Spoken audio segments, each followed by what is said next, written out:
Siapa di sini yang suka sama anime dan manga sampai disebut otaku atau wibu?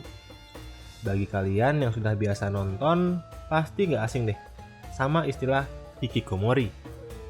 Bagi yang belum tahu, hikikomori adalah perilaku menarik diri dari kehidupan sosial dan malah mendekam di kamar atau rumah.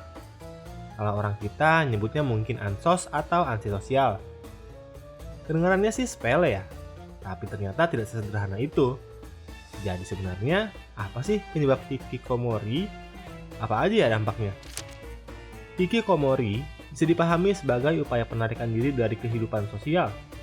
Hal ini biasanya dilakukan secara ekstrim, bahkan isolasi total. Bahkan sekedar untuk membuang sampah dan merapikan kamar pribadi. Psikolog Jepang, Ushio Isobe, menyebut orang sudah terkena hikikomori apabila orang tersebut telah mengurung diri lebih dari 6 bulan di rumah dan sangat membatasi pikirannya terhadap apa yang ia butuh dan tidak butuh. Sementara itu, jika kita melihat dari perspektif pelaku, kita dapat melihat kisah Yuji Oniki. Yuji, sebagai seorang hikikomori, bisa disamakan sebagai hewan nokturnal yang aktif di malam hari dan tidur sepanjang siang. Aktivitasnya kebanyakan melibatkan komputer, TV, smartphone, DVD player, game online hingga anime. Hal kayak gini kelihatannya hanya berlaku bagi remaja, tapi kenyataannya ternyata tidak sesimpel itu. Tidak sedikit orang dewasa yang terkena hikikomori. Menurut data tahun 2010, pelaku hikikomori di Jepang rata-rata berada di umur 31 tahun, sedangkan untuk rentang umur berada di sekitar umur 15 hingga 64 tahun. Peningkatan yang cukup signifikan terjadi selama pandemi COVID-19, di mana orang-orang dilarang keluar rumah. Hal ini ditambah tidak adanya pekerjaan, isu hubungan keluarga dan pasangan, serta isu hubungan keluarga dan pasangan. Pelarangan keluar rumah ini membuat orang yang biasa di luar rumah menjadi orang yang stres. Di sisi lain, kadang rumah justru menjadi sumber masalah dan pergi ke sekolah atau kantor bisa menjadi tempat yang menyenangkan. Penyebab utama orang terkena hikikomori di Jepang adalah karena problem solving dari orang tersebut dan sistem sosial di Jepang yang kurang baik. Sistem sosial di Jepang ini menekankan untuk meraih sosial harmoni. Jadi orang akan sangat tertekan jika merasa tidak bisa menyatu dengan masyarakat, sekolah, bahkan keluarganya. Hikikomori memang sebuah istilah yang berasal dari Jepang. Namun ternyata fenomena ini berada di area lain seperti Spanyol yang penelitiannya diterbitkan oleh jurnal Sage. Bahkan hikikomori juga belakangan ini mulai tercium di Indonesia. Dosen prodi bimbingan Katolik dari Universitas Widya Mandala Surabaya, Katerina Yeni Susilaningsih, MPD, menekankan bahwa hikikomori juga sudah melanda anak muda di Indonesia. Namun beliau juga menambahkan bahwa hal ini masih perlu penelitian yang lebih mendalam. Terus emang apa sih akibat dari hikikomori? Kalau tanpa ngomongin empati, akibat yang paling ringan tentu adalah bunuh diri. Namun hikikomori seringkali justru dianggap sebagai beban orang tua dan masyarakat.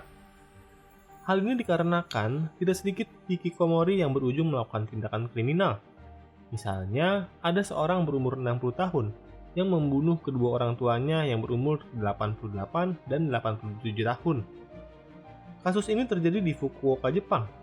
Pria tersebut telah melakukan hikikomori selama lebih dari 30 tahun. Secara tidak langsung, dia juga menyalahkan kedua orang tuanya yang tidak memberikan arahan kepada dirinya. Melalui fenomena ini, pemerintah Jepang juga sadar akan masalah yang menimpa negara mereka. Salah satu program dari pemerintah berupa pendampingan dan terapi bagi keluarga. Hal ini mereka fokuskan untuk melakukan psikoterapi dan rekonsiliasi antar anggota keluarga. Selain pemerintah, ada juga lembaga independen yang turun tangan untuk memperbaiki masalah hikikomori ini. Salah satunya dengan cara menyebarkan awareness yang meningkatkan kepedulian di masyarakat. Yuichi Ishii lalu menjadi salah satu orang yang mendirikan perusahaan Family Romance. Perusahaan ini menawarkan jasa untuk seorang yang ingin menyewa adik, kakak, atau bahkan ibu untuk menemani mereka. Ya kurang lebih mirip jasa persewaan pacar deh. Tetapi, mereka fokus berperan sebagai anggota keluarga yang sangat peduli agar mereka bisa bersosialisasi lagi dengan baik dan kembali ke masyarakat. Tetangga Jepang, yaitu Korea Selatan, ternyata bahkan membuat pemerintahnya sampai berani bertindak lebih jauh karena masalah hikikomori ini. Pada beberapa kasus, dan tentunya ada syarat dan ketentuan yang berlaku, pemerintah Korsel berani mengeluarkan biaya sebesar $500 per bulan agar anak muda di sana mau keluar rumah dan bersosialisasi. Ternyata emang serius itu ya masalahnya. Meski belum ada data pastinya, ada dugaan kalau hikikomori di Indonesia juga mengalami peningkatan pesat. Nah, jadi kira-kira kita harus gimana ya? Meski Mimin bukan lulusan psikologi dan tidak bisa kasih solusi konkret, setidaknya jadilah pendengar yang baik bagi teman maupun saudara kalian yang sedang memiliki beban pikiran. Dan kalau nasihat dari teman Mimin yang kuliah di jurusan psikologi, kita tidak boleh menghakimi dan jangan mengadu nasib, dan jangan juga dibawa-bawa ke arah agama. Yuk ciptakan masyarakat yang saling peduli, karena damai itu indah dan sejarah itu penting. Hai, terima kasih sudah menonton dan belajar sejarah bersama Inspeksi Story. Jangan ragu untuk berikan komentar, like, dan bagikan bila kamu merasa konten ini bermanfaat.